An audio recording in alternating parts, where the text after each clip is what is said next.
vanilla sweet cream cold brew. Is that Starbucks? Huh? Is that Starbucks? I can order it when I leave my house, and it is available to pick up by the time I ride by. Yeah. Who left this? So you have to go back and get money out of your bank to pay for it. That's definitely true. Yeah, I'm right there with you.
And also, check on your cholesterol. If you're worried about cholesterol, you don't need to drink that. I think he's not worried about it. Because he has, yeah, he has one of those. I think he's got it every Wednesday when he walks in here. They're starting to recognize the anti-lipid at age 30. Wow. Well,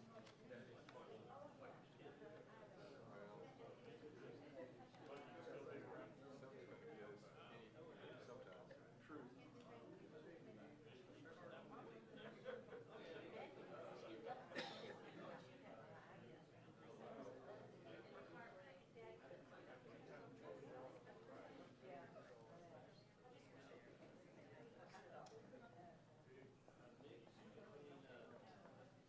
And of course, there's one thing we can't really think about, and that's the genes.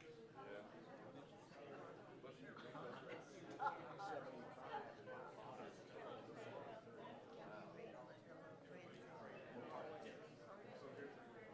Drinking those drinks, you don't have to worry about your 55 genes anymore.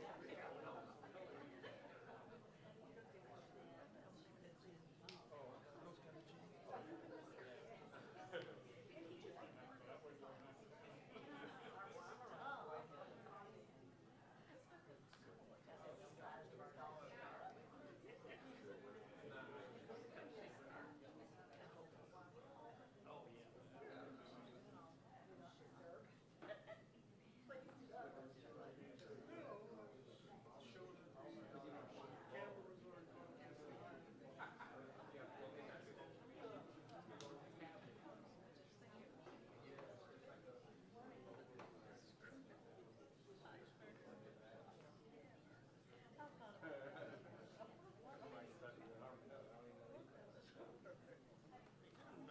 Doing good. How about you?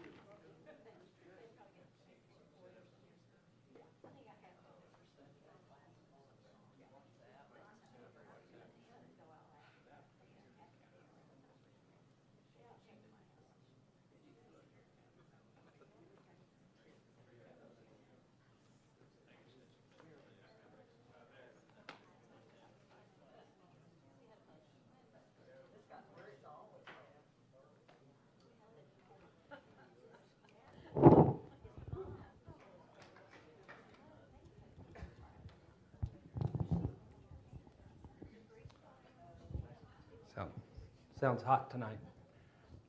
It is. All right. Good evening. Thanks for being here. We'll get into it in a little bit. A couple of announcements first.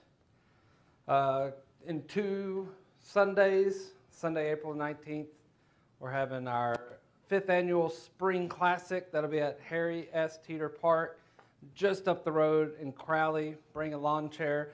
We will have dinner provided. That's from 4 to 7 that evening. It's always a good time to just be out there, watch the kids play. If you want to grab a bat, glove, and play as well, jump in. That's great as well. But it's just a fun time of fellowship, so we hope that you'll be there. Make plans to just kind of be out there and together with one another, enjoying the company and the games and all that's going on. We got several different kind of groups that are meeting and happening. So if you see the newsletter for more information about each of those, but I'm going to try to go through a little bit of them.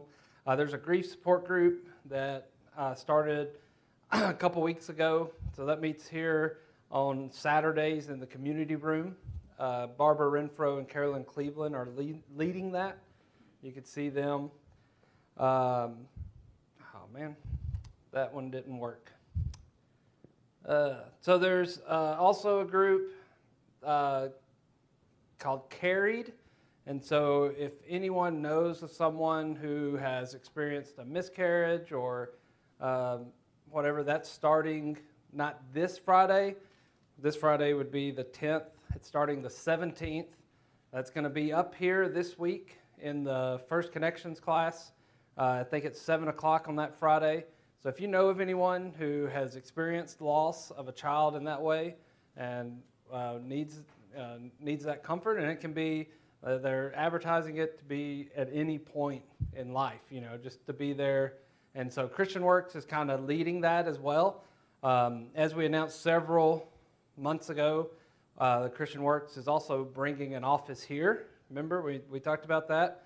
Once that room and office and things are done, that group, they're going to meet once a month, third Friday of each month, and that's going to meet at Christian Works. But they're building, their rooms are not quite ready yet, so they're meeting up here, not this Friday, but the next. Again, this information is in the newsletter, and it'll be in the worship guide and things as well.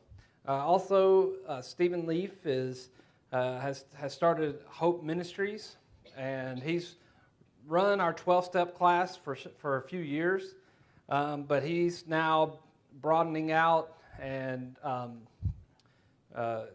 stretching out this ministry. And so there's several different times that this group is meeting.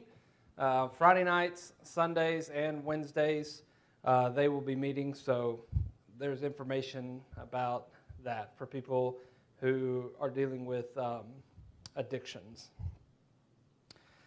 Saturday, May 16th is the next Cleburne Railroaders game that we're going to go to. And so more information will be available about that soon. But just go ahead and get that on your calendars. Saturday, May 16th. Is that a semi-pro team or something? So they are, right, I think that's the definition, semi-pro. They're not a minor league team they're not an affiliate of any major league team, but they're a semi-pro team. So they're in Cleburne. It's a nice park. It's a fun time.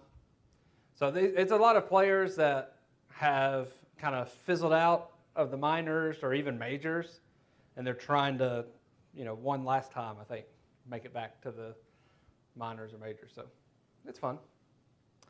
They had Rafael Palmeiro on their team about 3 years ago. I think it was actually maybe longer than that now, but he was like a part owner or something, and they were trying to get more interest. So Rafael Palmeiro tried to come back in his 50s. I don't think it went very well, but who am I to judge Rafael Palmeiro, though? So anyway, it's fun. So that is Saturday, May 16th. All right, let's start with the word of prayer. Dear God, we thank you so much for today and everything that you've given us. And Father, we just pray that you continue to bless us, that you help us to focus on you, to look to you for guidance, to commit to your word, to what you've provided us, the lessons that you have given us, Father. And we just pray that as we think about the challenges and frustrations and things that we go through in life, that we will be positive, that we will focus on your word, we will look to you for guidance. We will rely on the Holy Spirit's power to guide us through those moments of life. Moments when we struggle, when maybe we complain, or we get frustrated, Father. And we thank you so much for that opportunity, for that hope, and especially for your Son, Father. And as we look at where the Israelites are in the wilderness tonight, we just pray that we will be mindful of the struggles they went through and see how those situations also apply in our life. We thank you for those examples, and we pray for strength and for the encouragement we need to continue to live for you every day. And it's in Jesus' name we pray. Amen. So we ended last week with the Israelites safely crossing the Red Sea. And as I said, this class is just going to scoot on through. So we're going to be moving through a lot of different things. Tonight we're going to look at pretty much their 40 years of wandering in the wilderness. So that's what we're going to look at tonight. But thinking about them in the moment of getting through the Red Sea, and so the Egyptians have been swallowed up. Israel is safely on the other side. What emotions would you feel in that moment? What emotions do you think they were dealing with in that moment? Okay, relief from a number of different things. What else? Yeah, just uncertainty in general. What's going to happen, right?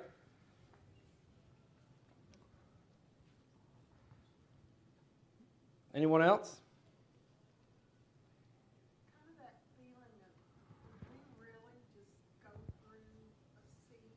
To me, that would just be, whoa, Yeah, I mean, So there had to be a little bit of that. how wild is that, right? The idea of just on dry land. That's what I'm always amazed at. Okay, I played a lot of golf in my life. I remember one year we were playing, there was a lake that had receded a little bit, and it had probably been receded for a while. And I find the lakes a lot of times when I would golf, and I'd hit it over into the lake, and it was on what I thought was dry ground because there was no water, and it hadn't been water for a while. I start to walk out, and I just sink down in the mud. And in that moment, I'll never forget it. I thought, man, can you imagine, like in a moment, the sea parting and just being able to walk on dry ground? Like that just blows my mind. Do we know how far they had to walk in that dry ground? I don't know. I didn't do the research. I don't know how far the Red Sea is. Anybody with I don't know either. ChatGPT could probably find out in 2 seconds. Well, it probably wasn't the Red Sea. Technically, the Hebrew term is Sea of Reeds. And if you go up to the eastern side, there's some old flat area that used to be water. And they think it might have been that area. They would make a big enough area that God would have to receive the water the way he did. But the actual Red Sea is a little too far north. Than maybe what they were at. Doesn't it say Red Sea though? Am I? Plus where they were going to be coming out Yeah. anyway.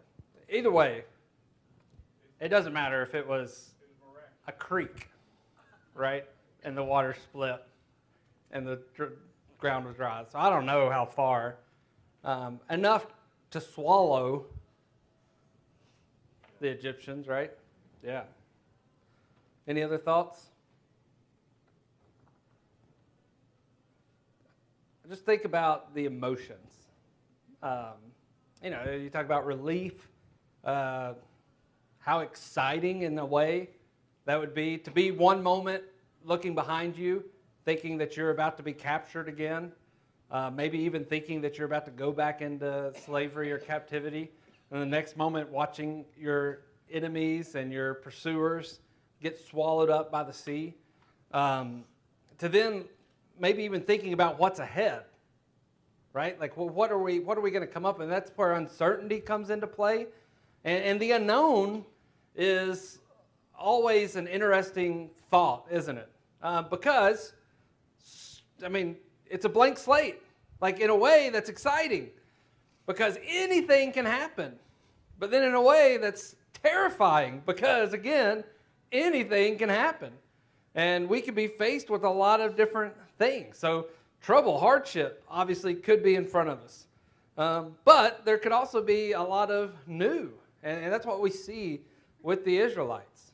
You know, a lot of new that is awaiting them. Any other thoughts?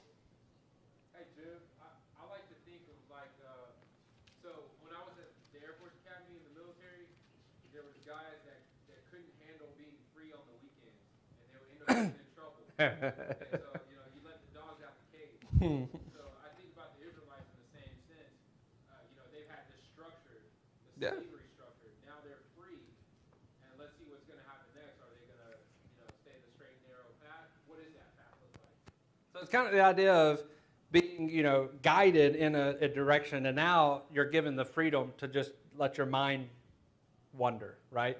Go wherever. And then sometimes we can get ourselves in trouble, can't we?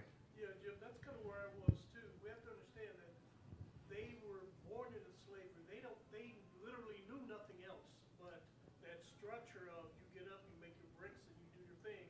And now they're going from that structure to, okay, so now what do we do? Because there's no one to tell them what to do, no one to tell them why they're doing what they're doing. They really have no religious foundation. The only thing they really have is this guy who did these miracles. We follow this guy. He's took, you know, we heard about it. He's Pharaoh's son. He's, you know, that's Moses. But what are we going to do? Yeah. I mean, And that's why I think we talked last week why God had to show himself so powerfully to Pharaoh, but also to them, right? Any other thoughts? So when we think about their journey, the next 1 to 2 years are going to bring back about a lot of change and a lot of different feelings and things with the Israelites. It took them around 3 months, its estimation, to get to Sinai. And at Mount Sinai, they stayed there for about a year. That's where they ended up receiving the law, the 10 Commandments. They received the instructions for the tabernacle, built the tabernacle. The priesthood was established in this time. Obviously, it was not a perfect time of them. They, complained a little bit and grumbled of why we're just going to sit out here at the bottom of the mountain and die. Is that why you brought us out here? And so they asked for Moses to go speak to God on their behalf. While Moses is away, they get restless because he was gone a little bit too long. And again, one of the things that I find interesting is the person who, Moses told God, I'm not capable of speaking. So God's like, well, take your brother Aaron. He's a capable speaker. So the person that was given to Moses as his mouthpiece is the one that kind of convinces the people that, hey, what are we going to do? Let's build this golden calf. Bring all your jewelry and let's make this sacrifice, and bring this thing to worship. Because we don't know what's going on with Moses. We don't know what's going on with God and what they are doing. Moses comes down from the mountain angry. He breaks the tablets that had just been written and given to him. And then, we have another period of law given, and new tablets were written at that point, covenant renewed. And so when we think about all those things that were happening, again, that's a lot, but that's not the worst that's about to happen. Because about 2 years past the crossing and the exodus from Egypt, almost about 2 years past that, they continue to grumble. Everything just had to be going their way for them to be happy, even after witnessing the plagues and the events of all the things that they've seen up to this point. God providing for them and caring for them and giving them, water from a rock and manna from heaven and all of these things. They finally arrive at the land that is promised not only just to them, but was promised to their ancestors many, many years before this. And that's when more doubts begin to enter their minds. Before we get into some of those stories, why do you think doubt entered into their lives? Why did they have so much doubt about what they were going to do?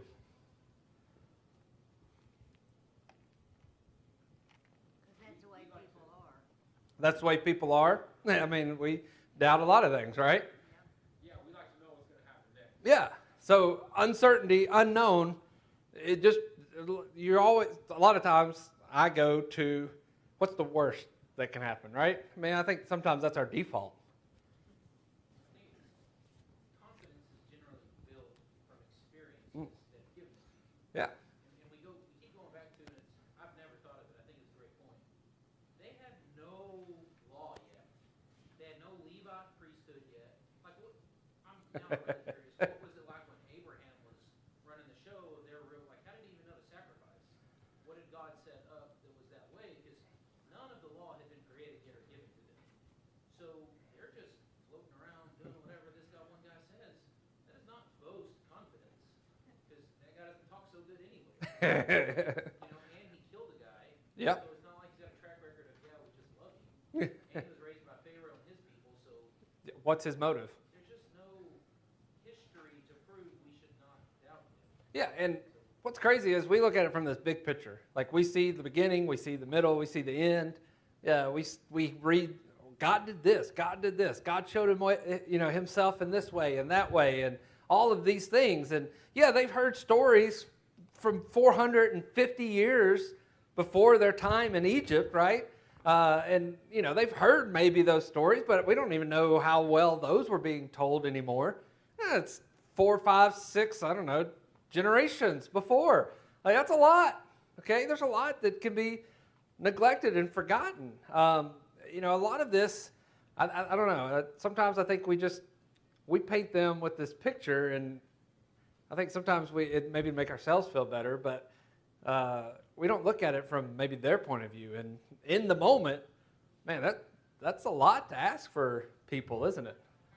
That's a lot to ask from what they were experiencing. And again, we do a lot of the same things, don't we? We go the same way. But on your point of like the sacrifices and things, there was at some point God was telling somebody, right? And these things were being instituted and put into place. But again, it just blows my mind of how those things did happen. And that's always a question I've had as well, is, how well were people versed in those ideas? And these Israelites are many, many years out of that. They've been around the Egyptians now for many generations. So again, just a lot of uncertainty, unknown questions that come up, right? Any other thoughts? All right. So again, I'm trying to give a timeline so we remember everything that's happened, okay? So we're close to two-ish years out from the Exodus, okay? So about 2 years out or so from the Exodus. They are at the Promised Land. And in Numbers 13, it is commanded of them, send men to spy out the land of Canaan, which I'm given to the people of Israel. From each tribe of their fathers, you're going to send a man, every one a chief among them. So Moses sent them from the wilderness of Paran, according to the command of the Lord, all of them men who were the heads of the people of Israel. So 12 men, one man from each of the tribes, is there to represent, spy out the land, check it out, get a prospect of what we're dealing with. And again,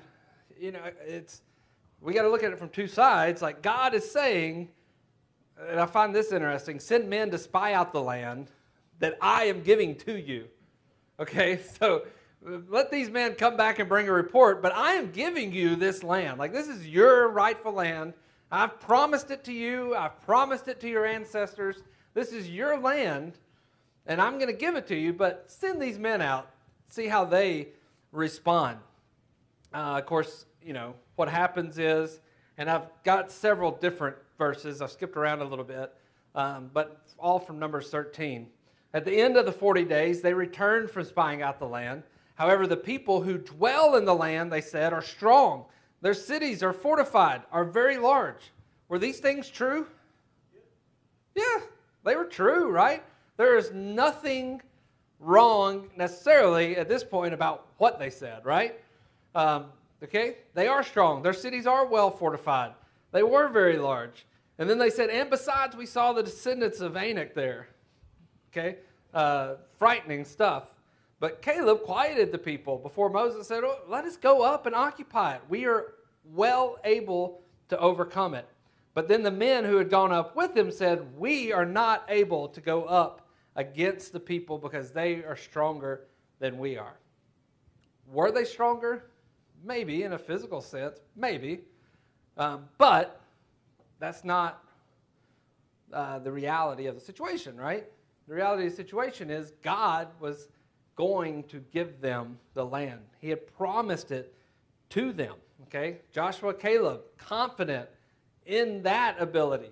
Not necessarily in their own ability, but in the ability that God was going to be there with them.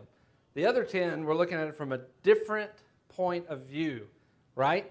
And so they were not confident because they were looking at it from that, maybe the earthly, the right now, here and now mindset. Any thoughts or comments? I wonder why Moses sent the spies, period. Like, because he says, go out and spy the land which I'm giving to you. Like, he had every confidence in the world that they were going to take the land. So, it's kind of like by spying, going and checking it out beforehand, a whole generation was... Yeah. I think that was the test. Oh, Yeah, sure. right? I'm just saying, it's like, just go. Yeah, exactly. Like, they didn't need a spy, right? They didn't need a spy. But I think that was part of the test that God was giving them is, how much confidence do you have in me? Like, I can tell you to go, and you can go. How much confidence do you actually have in me, right? Any other thoughts? So because of this doubt, this rebellion, this refusal to enter into the land, they were to spend 1 year in the wilderness per day that they had been in the land spying it out. Okay, 40 days they were in there spying, so 40 years they're going to spend in the wilderness because of their sin. In fact, what is even more confirmation of what God intended from them is the 10 spies that had went into the land right after that died from famine. Okay, so that was further proof that, look, God meant what he said. Okay, and then there's this interesting detail in Numbers 14. I think we don't talk about just a whole lot. But this caused, they see the punishment that God has given them. They see these 10 men that had said, we can't do it. They have now died because of their unbelief and their disobedience. And so the people are anxious, okay? They're distressed. They are worried. So what do they decide they're going to do? Well, fine. You said we're going to go up into the land, so let's go. Okay, and they rose early in the morning, and they went up to the heights of the hill country, said, here we are. We will go up to the place that the Lord has promised because we have sinned. But Moses said, why now are you transgressing the command of the Lord when that will not succeed? Don't go up. The Lord is not with you, lest you be struck down before your enemies. And that's what happened. Okay, they were defeated after that so they're trying to, again, do things their own way, right? And I just find it so interesting that these things happen. They see those things happen. They get distressed, and they're like, okay, well, let's just go. We've sinned. We've messed up. So they do then turn and say, we can do it, but God's not ready for that just yet, right? It's not their time just yet. Okay, there's more that has to happen, and God is bringing about a punishment because of that disbelief that they had, that doubt they had. And so they want to go. God says, not yet. They go, and because of that, they were struck down. I think, and what we understand here is, it's not about us, is it? Okay? It's about God. It wasn't about them. It's about God's presence in their life. Okay? It's about what God can do with them and will do through them. Any thoughts? Trust. Yep. Comes back down to trust. Anybody else? There were like 500 to 600,000 men in their army, and I find it interesting that they lost. Uh-huh. You see a 600,000 man army coming at you, you're going to have a mighty big army to defeat that army. So I've got that note in here. That's always been an interesting note to me. It was supposed to be later, but let me see if I can find it. stole your thunder. No, it's fine. Yeah, that's something that's really interesting to me, okay? And just to prove who it's about, okay? Just to prove who it's about. And this is found in Numbers, in the book of Numbers. If you look through, you can find these two numbers.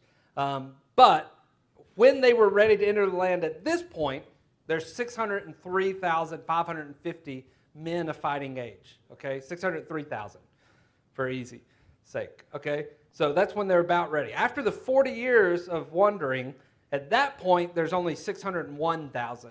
Not a big difference, right? Just 2,000 less, but there are less people, okay?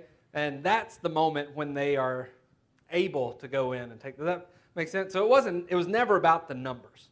They didn't spend 40 years growing an army, okay? They actually lost more fighters than they gained, okay? It was never about the numbers, right?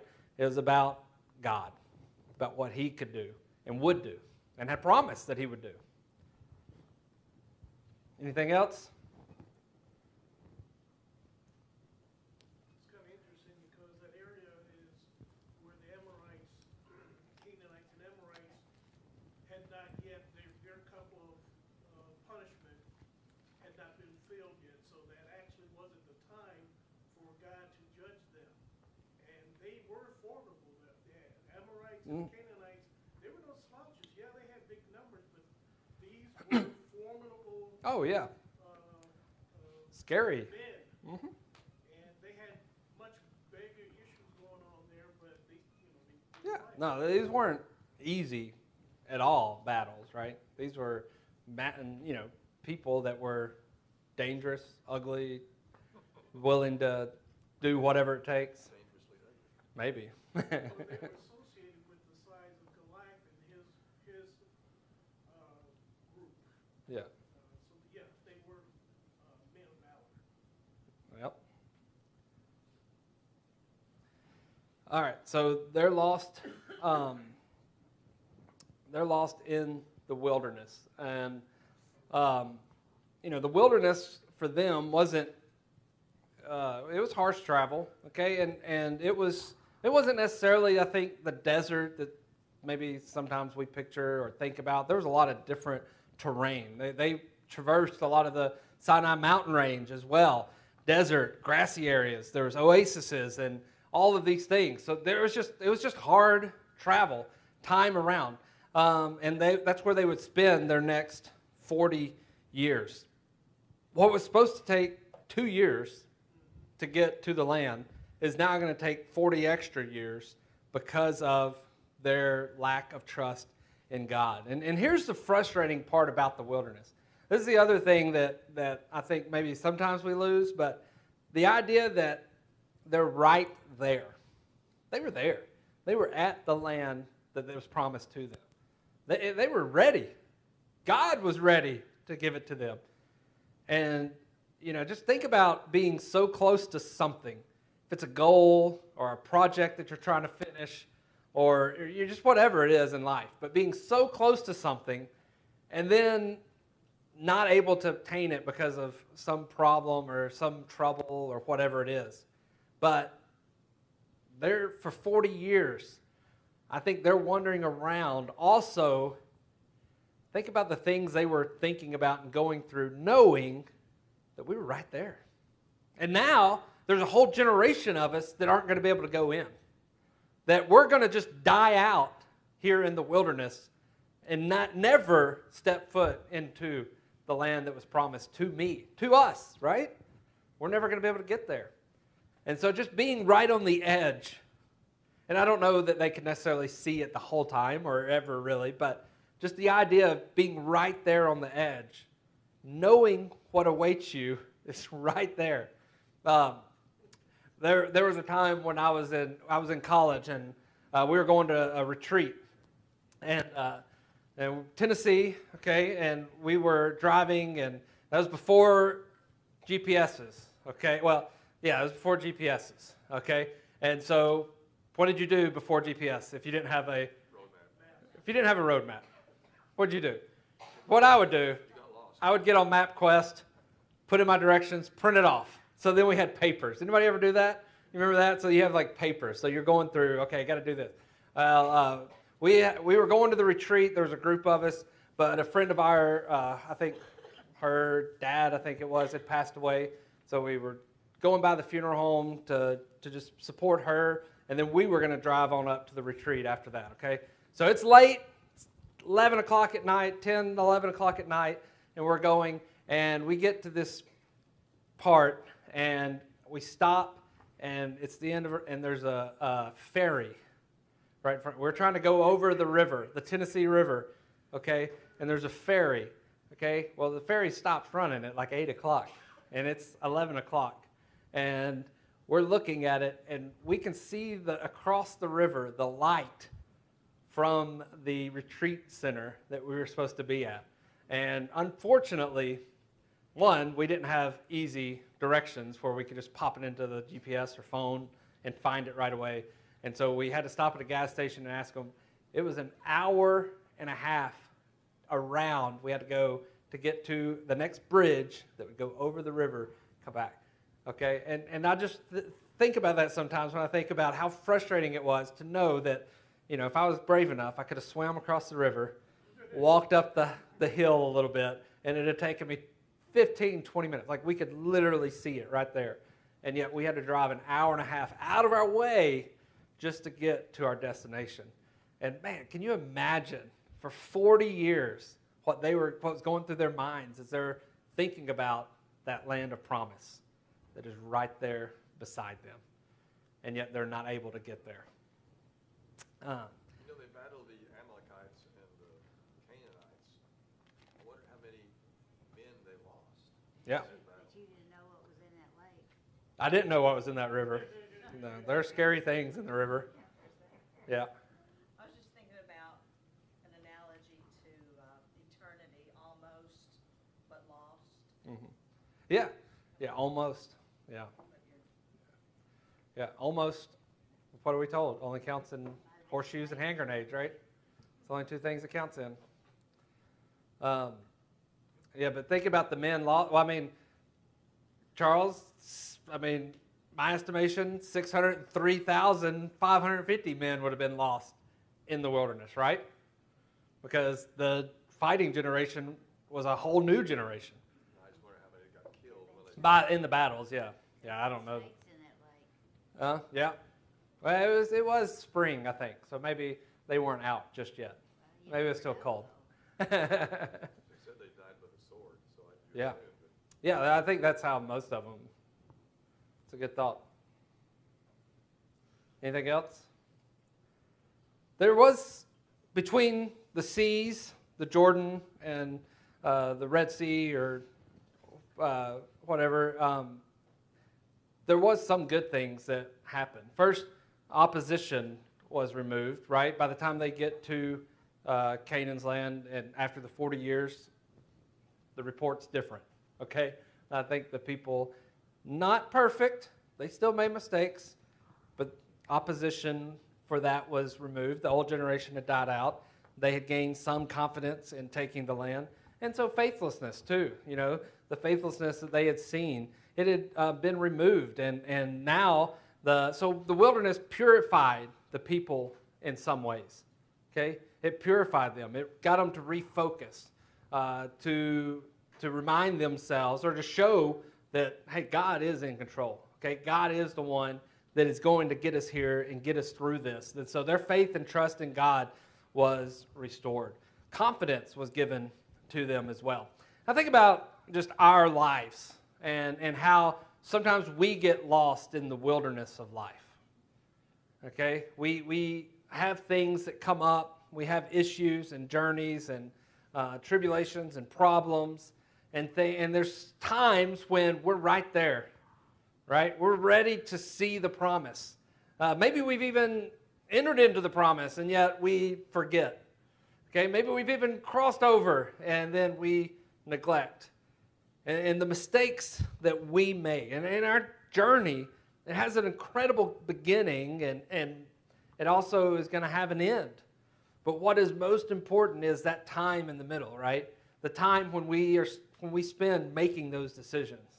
The decisions that allow us to reach the promised land that has been the land that's been promised to us.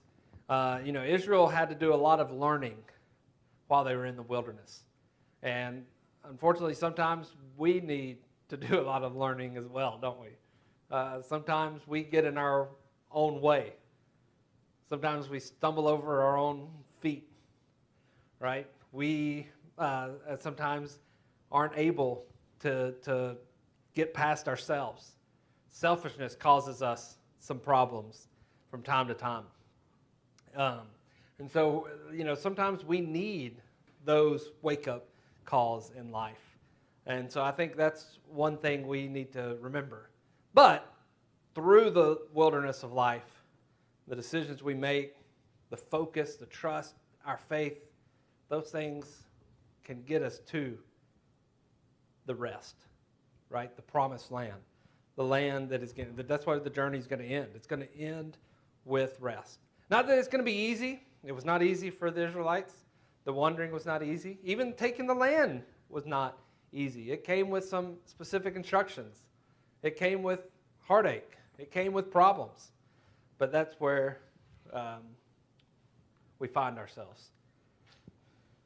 So they began to organize this new nation. God made them a promise in Exodus chapter 19. He said, "Now therefore, if you will indeed obey my voice and keep my covenant, you will be my treasured possession among all peoples, for all the earth is mine, and you will be to me a kingdom of priests and a holy nation.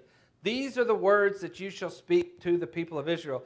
And listen to what God says. He says, look, this is my covenant to you, okay? This is my promise to you. This is what I'm going to give you.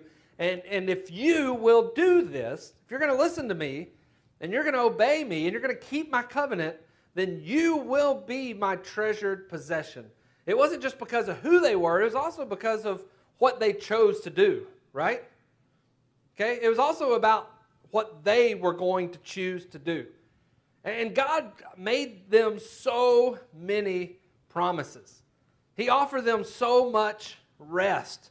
And this was an essential time in Israel's history. And when we think about where we're at, it's an essential time as well, and the decisions that we make and what that goes into that. Because God has made that promise to us. Okay? If we keep His commandments, if we do His will, we will be His children. And He is faithful to His promises. So in many ways, as a whole, the wilderness moved Israel from a nation of unbelievers to a nation of conquerors. And that's what we'll continue to see as we study through these books. They're going to be conquerors, okay? They're going to be able to do many great things because of their faith and trust in God. But they had to be transformed, okay? It took 40 years, maybe even, to get them to that point. So, what are we allowing our lives? Like, are we allowing the wilderness to control us? Are we allowing the troubles, the tribulations, the heartaches?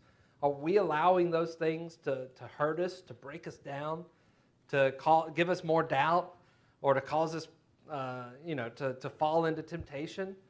What are we allowing the wilderness to do in us? And we have to remember, what are we allowing?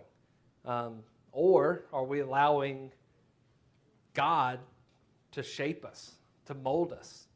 Are we allowing Him to continue to work in us, to make us a complete and new being, as He said He would be? Are we allowing ourselves to be molded into that image that God has called us to be? Any thoughts before we move on? I think if we understand that we're in the wilderness because of ourselves, Yeah. I think that helps. Like, okay, this is my fault. Let me go ahead and now submit to God. they're not in the wilderness because of God. They're in the wilderness because of themselves, right? Yeah. That's a good point. Anything else? All right. So they're ready to move in. Moving can be hard, right? When you think about moving, what are some of the decisions and concerns that are associated with that? When you think about moving, what are some of the decisions, the concerns, the problems that are associated with that? How to get your stuff from point A to point B. I've got a lot of stuff now, okay? I don't want to move it, right? So how are we going to get it there? Yeah. Where am I gonna put it when I get there? Okay, yeah. Am I going to have enough room? Like, where am I going to put it when I get there? What else? Oh, yeah. Okay, what's it going to cost, right? Is this financially a good thing? What else? Water. Huh? Water. Water. Where are you going to get your water? Yes. Yeah, how are you going to change all this stuff? And, yeah, lots of decisions and things that have to be made with utilities and things, right?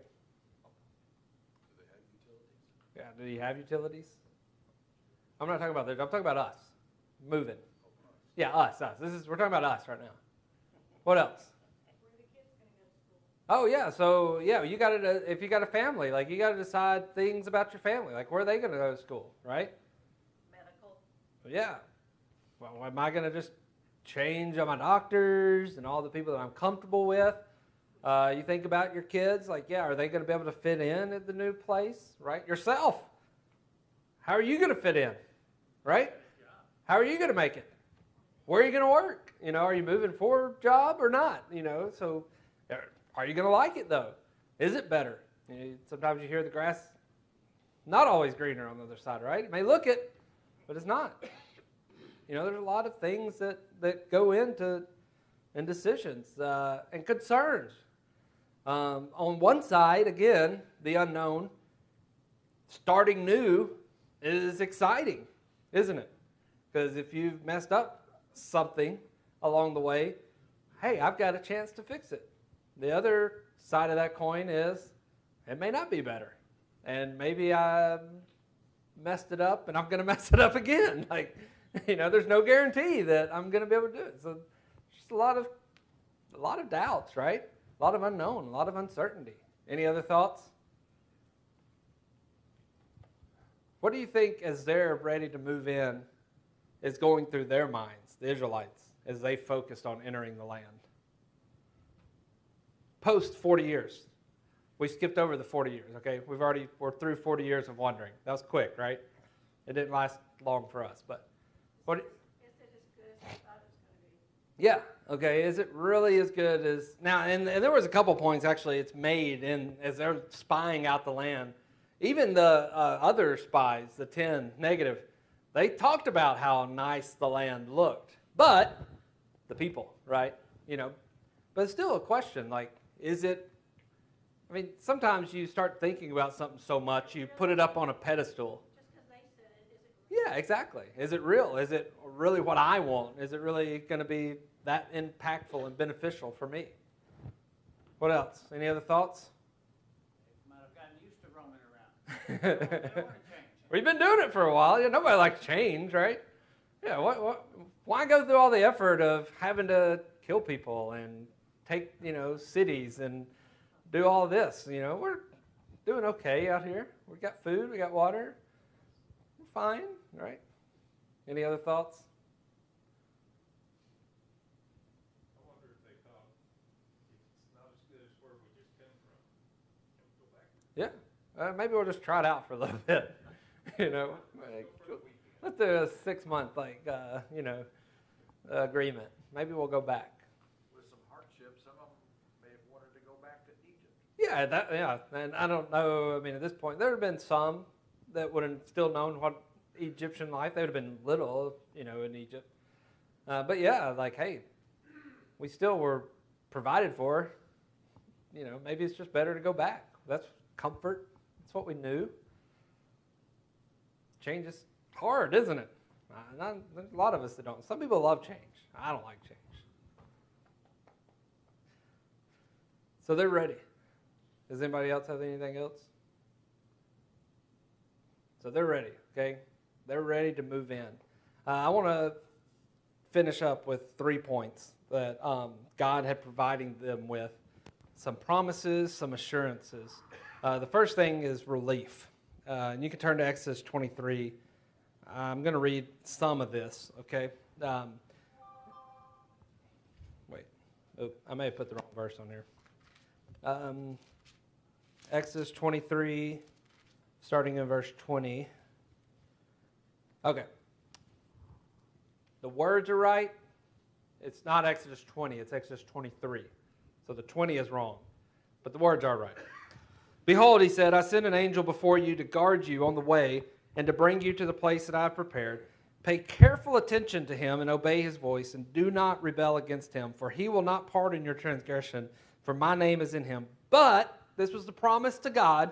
Okay, now this is back before, but this is the promise that he made them.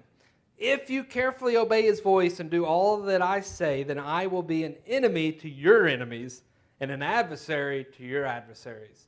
Okay, relief is what God promised his people. And he promised to go before them. He says, I'm going to send an angel before you to guard the way, to protect you, to help you. Okay, so you're not alone. I'm with you, but I'm also going to send an angel to be there. God never asked them to go into the land without his influence and presence. And I think that's why Joshua and Caleb were so confident in their efforts. They were not alone, okay? So God promised them that relief. And I think we need to remember that in our lives as well. We talked a little bit about the people that were in Canaan, okay? The Hittites, the Perizzites, all the ites, Canaanites, Hivites, Jebusites, all these people. It was a daunting task, okay? These people were well known amongst a lot of nations as being, people that were mean, and they were conquerors already, okay? For them to have this idea that they're going to drive all of these people out was daunting to them. And on top of that, we see that they don't even fulfill that, right? They don't fulfill that full command from God. The Amorites, they were known as, in Joshua 12, it talks about them being barbarians and very uncivilized. The Hittites were polytheist, okay? They worshipped thousands of gods. And we see that kind of spills over into the Israelites at certain points in their history. The Perizzites were inhabited, it calls it the forest country, in Ephraim, Manasseh, and Judah territory. As they go into the land, they don't fully eliminate them. And so later, in Judges and Ezra, we see that the Israelites intermarried with the Perizzites, and that causes problems. The Canaanites, okay, the land of Canaan, they had been there, I think some estimations, 2,000 years, or 2000 BC, since 2000 BC up to this point. They were a highly civilized people at this point, but Baal was a Canaan god. That was of Canaanite origin, and we hear about Baal often. Okay, the Hivites, the Jebusites, these nations had terrifying reputations. These were the battles and the people that Israel was to go up against. A young and inexperienced nation. And I think we've got to do well to remember that, right? They were young and inexperienced. Curtis said it earlier about experience. Somebody said it about experience, right? Sometimes the experience matters a lot in things. And so we need to remember they were young. God also promised them retribution. In Numbers chapter 33, in verse 50, the Lord spoke to Moses in the plains of Moab by the Jordan at Jericho, and he said, speak to the people and say, when you pass over the Jordan into the land of Canaan, then you are going to drive out all the inhabitants of the land from before you, and you're going to destroy all their figured stones and destroy all their metal images and demolish all of their high places. And you are going to take possession of the land. You're going to settle in it, for I have given you the land to you to possess it. You're going to inherit the land by lot according to your clans. To a large tribe, you're going to give a large inheritance. To a small tribe, you'll give a small inheritance. Wherever the lot falls for anyone, that is going to be his. According to the tribes of your fathers, you're going to inherit. But, here's the warning, if you do not drive out the inhabitants of the land before you, then those of them whom you let remain are going to be barbs in your eye and thorns in your side. And they are going to trouble you in the land where you dwell. And I will do to you as I thought to do to them. Okay? First part. This is what's going to happen. And you are going to be able to do this. And you're going to settle. It's going to be good. But just remember, if you do not do what I say, there will be problems that arise. Right? And that's what he expected. He expected them to go in and purge the land of these other people. Why? Why did he expect that? So that they would not be tempted, right? So that they would not fall into the same rituals and traditions of these other people. So that they would not be barbs in your eyes and thorns in your side. God wanted this new nation to be completely devoted to him. Rid yourself of everything so that you can focus solely on me. And that doesn't happen, and you fast forward just a few hundred years, and you see how devastating it becomes and how true all of that becomes. Finally, God promised them also rescue, Deuteronomy chapter 30. And when all these things come, the blessing, the curse which I have set before you, and you call them to mind among the nations where the Lord your God has driven you, and you return to the Lord your God, you and your children, and you obey his voice and all that I command you with all your heart, with all your soul, and with the Lord your God will restore your fortunes and have mercy on you, and he will gather you again from all the peoples where the Lord your God has scattered you. If you're outcast or in the uttermost parts of heaven, from there the Lord will gather you, and from there he will take you. And the Lord your God will bring you into the land that your fathers possessed, that you may possess it, and he will make you more prosperous and numerous than your fathers. God said, no matter what, if you'll come back, this is yours. You know, that's a promise for us as well. 2 Peter 3:9. The Lord is not slow to fulfill his promises, as some count slowness, but he's patient to you, not wishing that any should perish, but that all will reach repentance.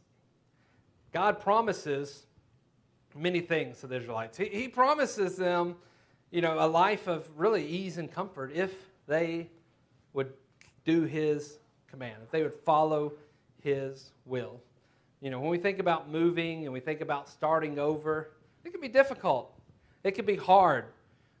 But just as God was calling the Israelites to a new life, get rid of all of these other things that could tempt you, that could present problems to you, and focus on me, and you will be blessed. Ephesians chapter 4, God says, the Bible says, to put off your old self, which belongs to your former manner of life, and is corrupt through deceitful desires. Be renewed in the spirit of your minds. Put on the new self, created after the likeness of God in true righteousness and holiness. This word, put off, literally means, it really is symbolic and representative of, you know, taking off clothing. It's not a wardrobe, okay? It's not a wardrobe that we can change and put on and take off and whenever we please, right? It's something we are to completely put away, take off, put to the side. That's what he's telling the Israelites. Put these things to rest. Put these things out. Get them, rid them of your life. And for us, he says, do the same. Your old self, your sinful self, your selfish ways, put that away. Put that away and follow me into a renewed spirit of your mind, a new self created in the likeness and image of God, so that we can be equipped for his work, right? So that we can do what he says. Any thoughts? All right, next week we'll see them actually start to go into the land. It starts good, gets bad quick, right? All right. Thank y'all.